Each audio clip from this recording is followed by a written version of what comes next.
Masalahnya ngakunya pengen beli seblak anjing, kayak apaan banget dah.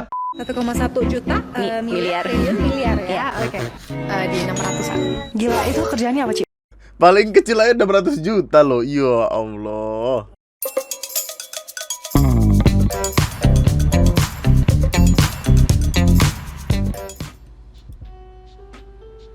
Ini apa sih ya?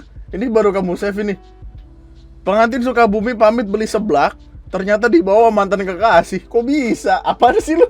Kenapa tiba-tiba nongol kayak gini? Asik banget. Seorang wanita 18 tahun sempat dikabarkan hilang usai pamit kepada temannya yang ingin membeli seblak. Diketahui ia merupakan pengantin baru yang menikah 3 minggu yang lalu. Saat ini Salama sudah kembali ke keluarga dan suaminya, warga asal jalan ternyata dibawa oleh sang mantan kekasih ke daerah Cikeas, Kabupaten Bogor. Jadi hari Minggu sekitar pukul 10, adik saya dan temannya masih deketan di sini rumahnya, jalan main ke mall ke Sukabumi. Sore belum pulang, ternyata temannya udah pulang duluan. Ternyata dia dibawa kabur sama mantan kekasihnya. Masalahnya ngakunya pengen beli seblak anjing, kayak apaan banget dah. Percaya nggak ngelakuin apa-apa, secara perginya berhari-hari loh, mana sama mantan pula. Ya Allah. Ini lakinya sabar banget ya. Gue kalau jadi lakinya gue geber itu. Tidak berbuat seperti itu. Seperti itu apa maksudnya? Iya bener, soalnya penjelasannya gitu loh. Tidak berbuat seperti itulah. Ya tidak tahu sih. Nah iya, pertanyaannya dibawa atau ketemuan? Beda loh. Bye-bye nih. Ini yang mau nikah bye-bye nih. Ini masalahnya dia bilang nikah baru 3 minggu. Tiba-tiba dibawa jalan-jalan. Dibawa loh kalimatnya. Honeymoonnya sama mantan. Iya, masa nikah 3 minggu? Honeymoonnya sama mantan 3 hari lagi. Hati-hati kawan. Hati-hati. Pengen beli seblak tiba-tiba pulang. Kenapa seblaknya itu loh yang ngebikin perkaranya tuh jadi kayak, Ayah, mama mau beli seblak dulu ya gitu. Terus dia tunggu pergi beli seblak. Siapa Ayang gitu? Ayang, aku mau beli seblak ya sama adik, sama temenku. Iya, tiba-tiba nggak pulang, makan seblaknya di rumah mantan. Yuh gitu. Seorang pemuda memperagakan ilmunya mengisi sepeda motor dengan tenaga dalam. Terlihat sejumlah pemuda terpental. Untuk atraksi yang baru kita saksikan, peragaan pengisian sepeda motor. Apabila sudah istilahnya diperapat, sepeda motor ini tidak bisa dicuri oleh pencuri. Oh, objektifnya adalah supaya motor ini nggak bisa dicolong gitu. Atau disentuh oleh orang-orang yang tidak bertanggung jawab.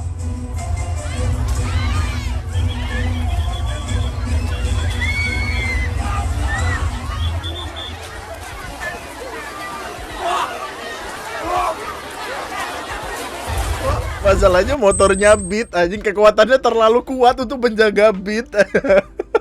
Kasih motor yang gedean kayak R15, CXC, CBR 2,5 tuh. Iya, gue juga awalnya mikir kalau misalkan dikasih tenaga dalam tiba-tiba bensinnya full tank gitu, baru itu akan seru. Elon Musk juga ngeliat Indonesia bingung bro. Tiba-tiba motor nggak bisa dicolong karena tenaga dalam anjing, gokil. Well, kalimatnya sih atraksi ya, yang mana seharusnya kalimat atraksi itu merujuk ke kata-kata hiburan ya. Lo tau gak ini motor Beat apa Vario sih, gue penasaran dah. Tapi motor ini kalau malam dia berubah jadi Transformers anjing, menyelamatkan bumi, makanya kuat dia, ada tenaga elektromagnetik yang kuat sampai orang-orang terpental. Wah gila,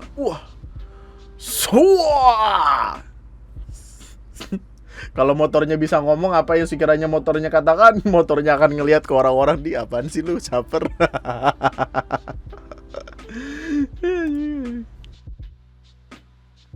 Cuacanya lagi dingin banget nih. Tapi yang bisa dipeluk cuman agama. Waduh. Bisa dipas-pasin gitu ya. Tapi yang bisa dipeluk cuman agama lagi. Waduh.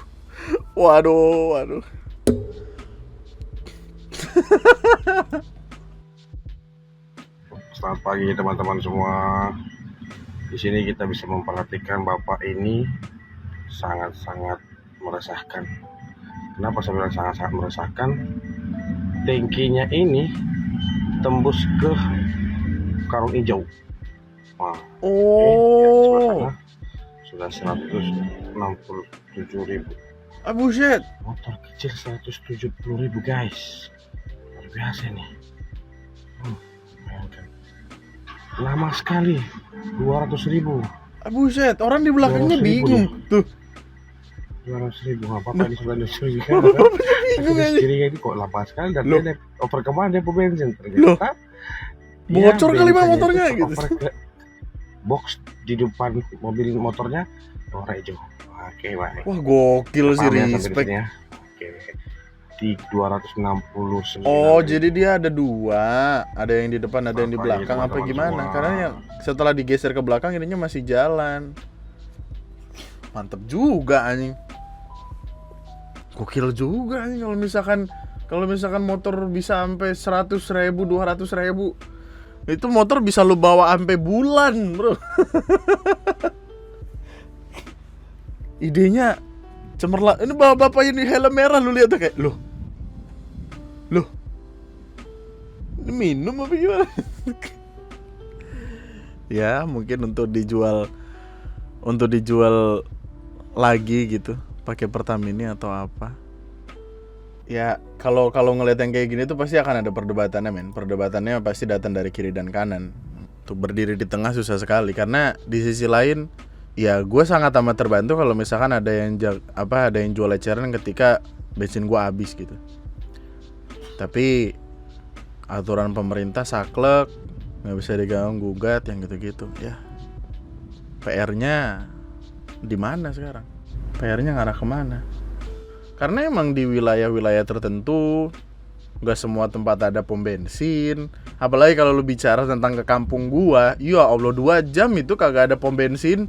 Pom bensin adanya di pinggir jalan gede, masuk ke dalam gimana gitu. Makanya eceran-eceran gitu yang membuat motor tetap jalan gitu. Cuman di sisi lain nggak tahu, ini PR pemerintah berarti. Misalkan kita memilih pemerintah untuk memikirkan hal-hal seperti ini juga kan pada akhirnya gitu. Ya. Ini loh yang kasihan lo, tingkah laku seorang perempuan saat foto bareng artis. Netizen saya nggak tega lihat. Dia foto sama siapa sih? Nagita Slavina ya? Nagita Marafi ya. Oh, Nagita Marafi Ahmad. Ya Allah, kenapa cowoknya nggak diajak foto? Kenapa cowoknya nggak boleh masuk frame? Oh, kemungkinan ini bukan pacarnya. Tapi ya segimanapun ini bukan pacarnya atau gimana, ketika kayak gitu kan nggak sopan dorong-dorong kayak gitu. Terlepas dari itu pacarnya atau bukan, hanya demi foto yang lu taruh di sosial media lu sampai harus menyakiti hati orang, itu tidak baik, tidak baik.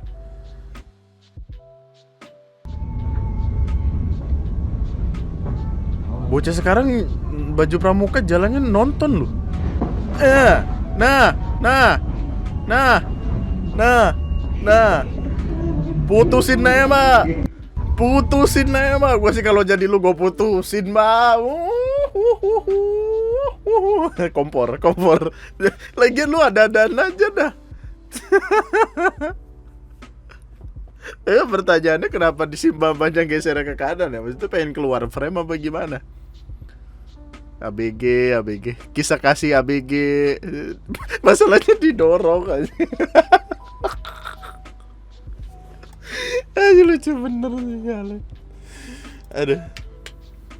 Oke, jadi jadi beberapa waktu lalu ada foto ini yang tersebar di mana-mana. Ya mana gue yakin niatan awalnya tuh datang karena untuk sebuah meme aja gitu. Gue juga nggak tahu kenapa.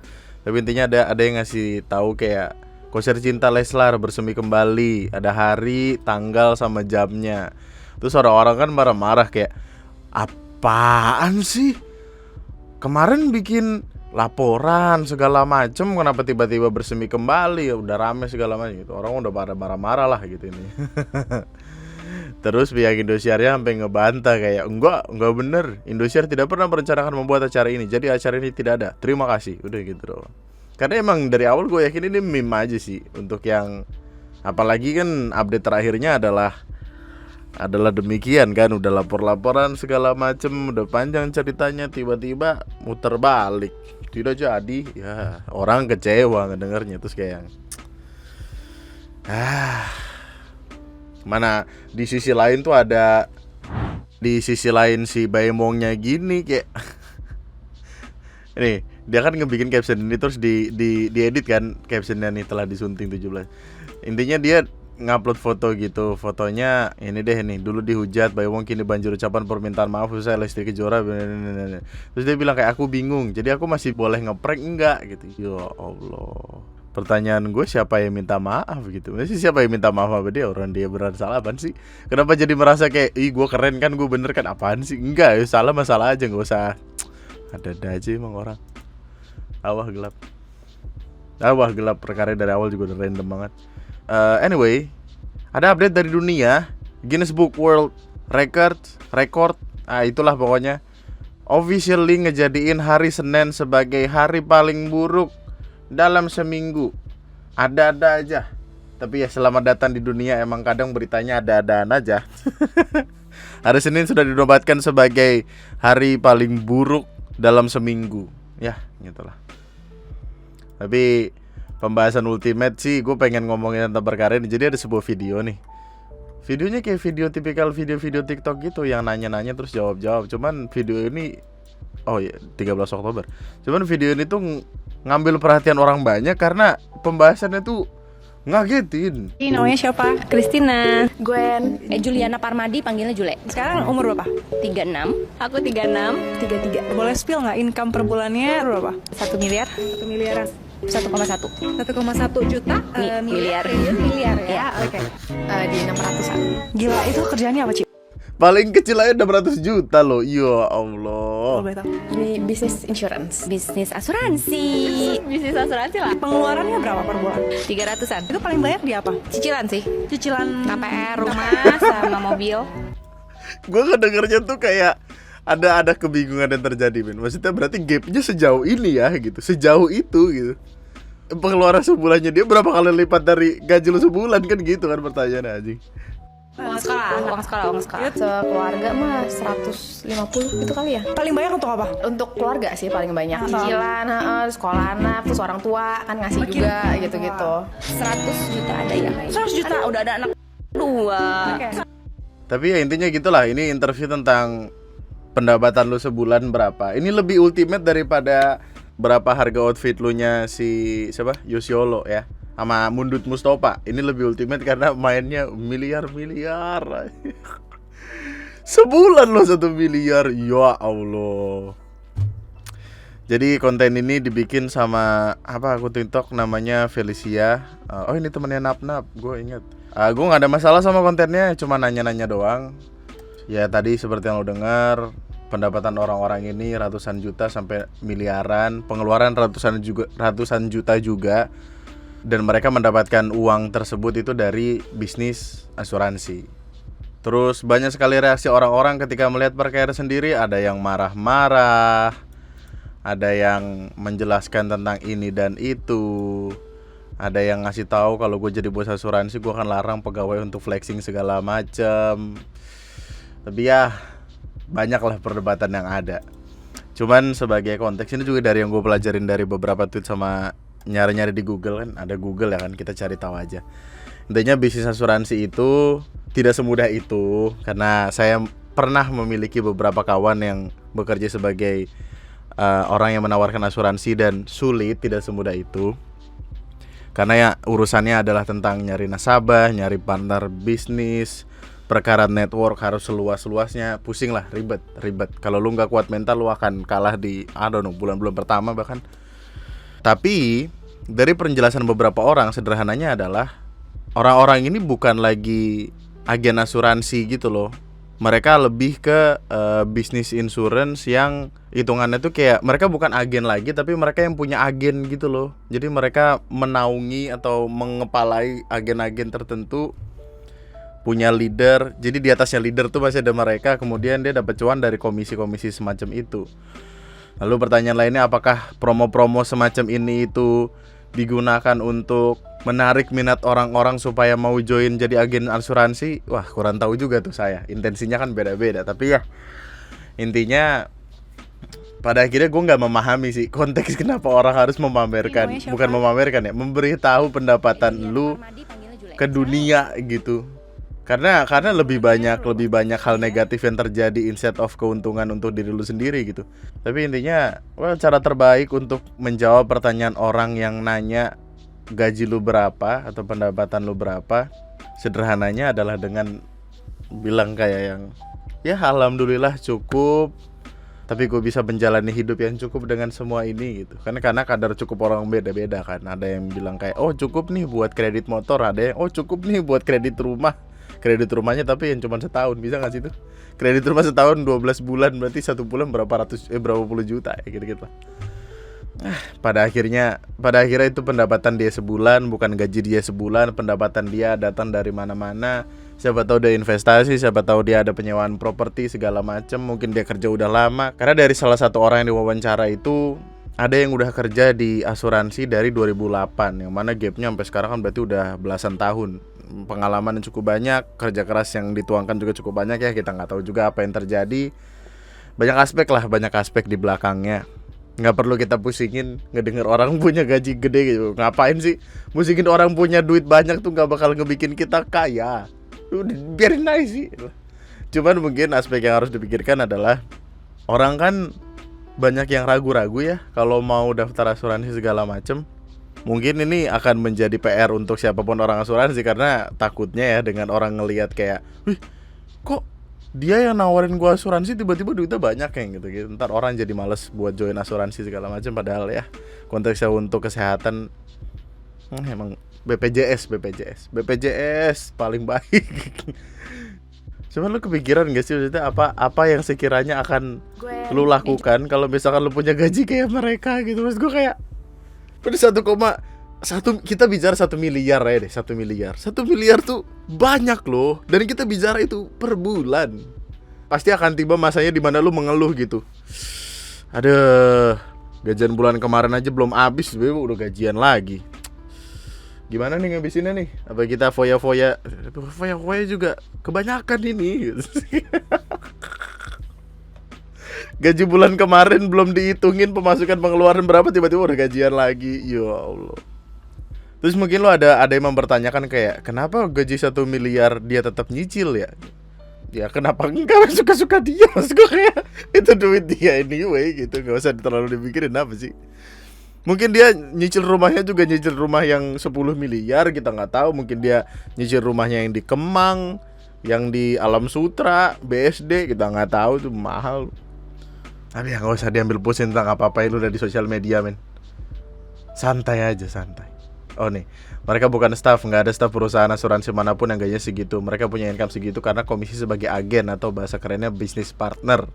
Yang begini level udah nggak jualan tapi bikin jaringan. Nah gitu segala macam. Nabung aja, nabung yang banyak. Apalagi kan sempat ada video rame tuh yang ngebahas perkara resesi segala macam kan. Nabung aja yang banyak biar nanti kalau misalkan ada resesi kayak gitu ya kita tetap bisa aman, terkendali. 2023 kan katanya gelap tuh. Ya, mungkin dengan sisa uang yang kita miliki kita bisa ngebikin semuanya jadi at least ada pencahayaan lah gitu. Ih, tikus. Kenapa lu enggak setuju lu?